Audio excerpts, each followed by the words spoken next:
जय श्री राधे कृष्ण। एकादशी के दिन जो लोग उपवास रखते हैं और सच्चे मन से विष्णु जी की पूजा करते हैं, उन्हें जीवन में अच्छी सेहत, सुख, समृद्धि प्राप्त होती है।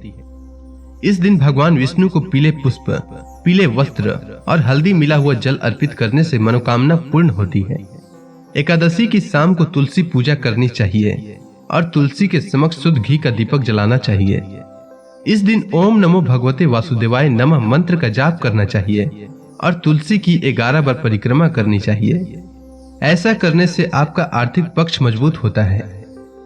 शास्त्रों के अनुसार एकादशी तिथि के दिन पीपल का पौधा लगाने और उसमें नियमित रूप से जल चढ़ाने से पितरों की आत्मा को शांति मिलती है और घर में सुख शांति आती है।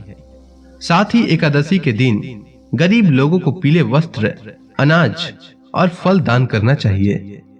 अभी पौष मास चल रहा है और पौष मास के शुक्ल पक्ष में पड़ने वाली एकादशी को पौष पुत्रदा एकादशी कहा जाता है। एकादशी का व्रत दशमी तिथि की शाम सूर्यास्त के बाद से ही शुरू हो जाता है और एकादशी का व्रत द्वादशी तिथि पर समाप्त होता है। इसीलिए पौष पुत्रदा एकादशी के व्रत के दौरान व्रत नियम का विशेष रूप से ध्यान रखना चाहिए।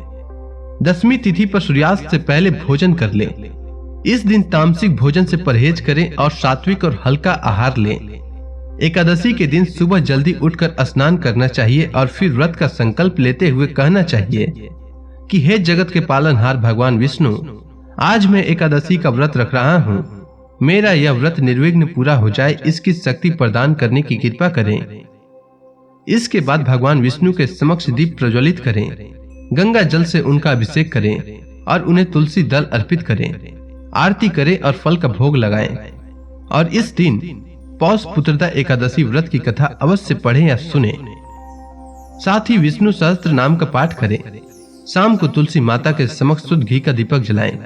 अगले दिन द्वादशी को स्नान करके भगवान विष्णु की पूजा करके ब्राह्मणों को या जरूरतमंदों को भोजन कराकर उन्हें दान दक्षिणा देकर इसके बाद शुभ मुहूर्त में व्रत खोलें।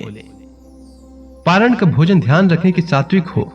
पारण के भोजन में प्याज, लहसुन, मांस आदि का प्रयोग नहीं करना चाहिए। अब आइए जानते हैं पौष शुक्ल पक्ष में पड़ने वाली एकादशी यानी पौष पुत्रदा एकादशी के शुभ मुहूर्त।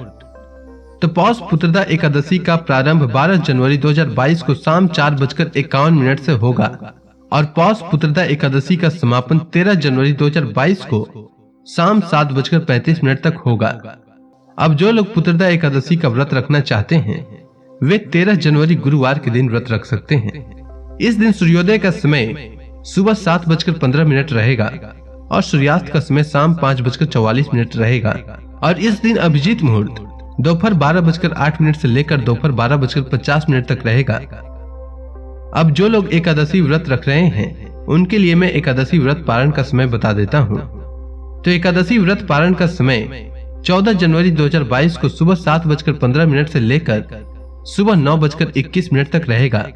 आपको पारण इसी समय करना चाहिए। अब मैं आपको द्वादशी तिथि की समाप्ति का समय बता देता हूँ। तो द्वादशी तिथि की समाप्ति 14 जनवरी को रात्रि 10:19 पर होगा। अब मैं आपको एकादशी व्रत के पारण से जुड़ी कुछ बातें बता देता हूँ। तो एकादशी व्रत के पारण पर चावल अवश्य खाना चाहिए। एकादशी व्रत के दिन चावल खाना मना होता है, लेकिन द्वादशी के दिन चावल खाना उत्तम माना जाता है। कारण इसका यह है कि एकादशी के दिन चावल खाने से माना जाता है कि प्राणी रेंगने वाले जीव की योनि में जन्म लेता है, लेकिन द्वादशी को चावल खाकर व्रत का पालन करने से इस योनि से मुक्ति भी मिल जाती है। साथ ही जैसा कि हम जानते हैं कि आंवले के पेड़ पर भगवान विष्णु का वास होता है, इसीलिए आंवले का भी विशेष महत्व होता है। एकादशी व्रत का पारण आंवला खाकर करने से अखंड सौभाग्य, आरोग्य और संतान सुख की प्राप्ति होती है। उम्मीद है आपको पौष पुत्रदा एकादशी व्रत से जुड़ी जानकारी अच्छी लगी होगी। अगर आपको यह वीडियो पसंद आई हो तो कमेंट सेक्शन में ओम नमो भगवते वासुदेवाय लिखना न भूलें। धन्यवाद।